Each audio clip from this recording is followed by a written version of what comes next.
आज का जो टॉपिक है मैन मेड सबस्टांसेस। इसमें सबसे पहले फर्टिलाइजर देखेंगे। फर्टिलाइजर वो होता है जिसको हम मिट्टी में जोड़ते हैं, मिलाते हैं।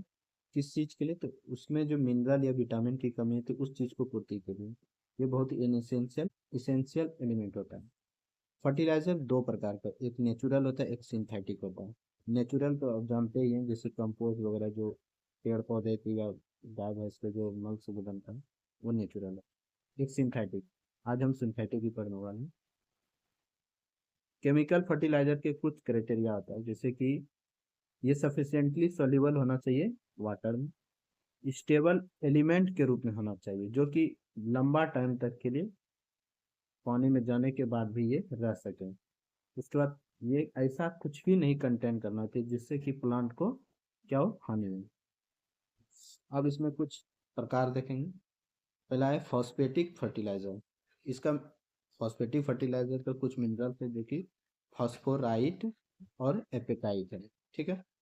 और हम फॉस्फेटिक फर्टिलाइजर के चार प्रकार भी पढ़ेंगे, जिसमें calcium super phosphate, nitrophosphate, triple phosphate और फॉस्फेटिक सिलाइवर, चार है। ठीक है।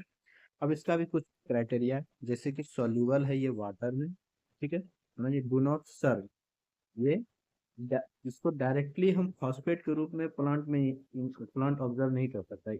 ये कन्वर्ट होता है सोल्यूबल मटेरियल में, तब जाके ये एक अच्छा फर्टिलाइजर बनता है। अब दूसरा फर्टिलाइजर है नाइट्रोजनस फर्टिलाइजर।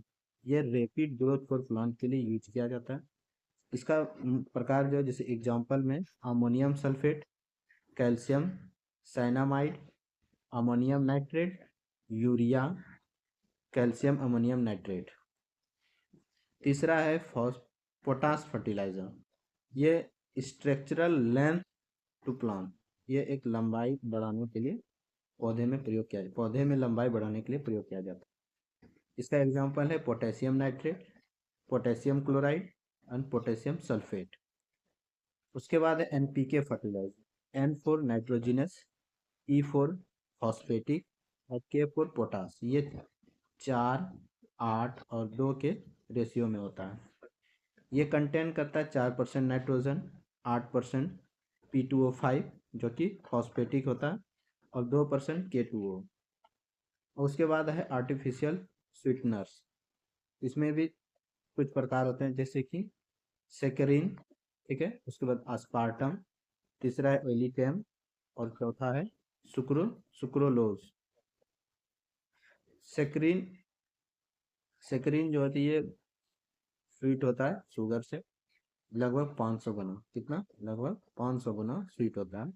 और बून फॉर डायबिटिक पेशेंट के लिए होता है, ये वरदान होता है डायबिटिक पेशेंट के लिए। उसके बाद अस्पार्टम। अस्पार्टम जो सॉफ्ट ड्रिंक और कोल्ड फूड के लिए यूज किया जाता है। ये भी बहुत ज़्यादा स्वीट होता है, और लेकिन ये डिकम्पोज होता है ऑन हीटिंग पे ये क्या होता है, डिकम्पोज हो जाता है। उसके बाद है सुक्रोलोज। ये बेटर होता है as then अस्पार्टम।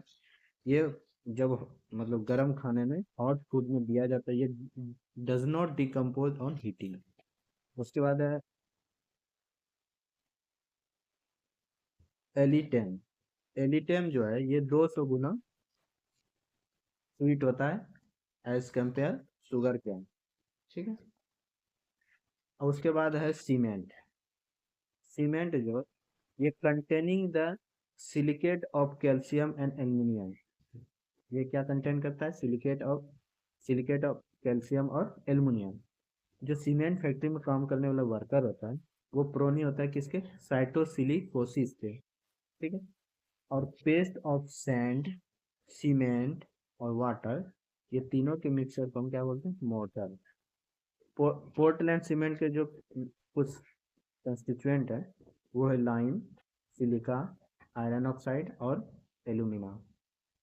Main constituent, cement का जो मेन कंस्टिट्यूएंट है वो है lime CaO, alumina Al2O3, silica SiO2, चौथा है मैग्नीशिया MgO, पांचवा है iron oxide Fe2O3, sulphur trioxide SO3, सातवां है सोडियम ऑक्साइड Na2O, आठवां है पोटेशियम ऑक्साइड K2O।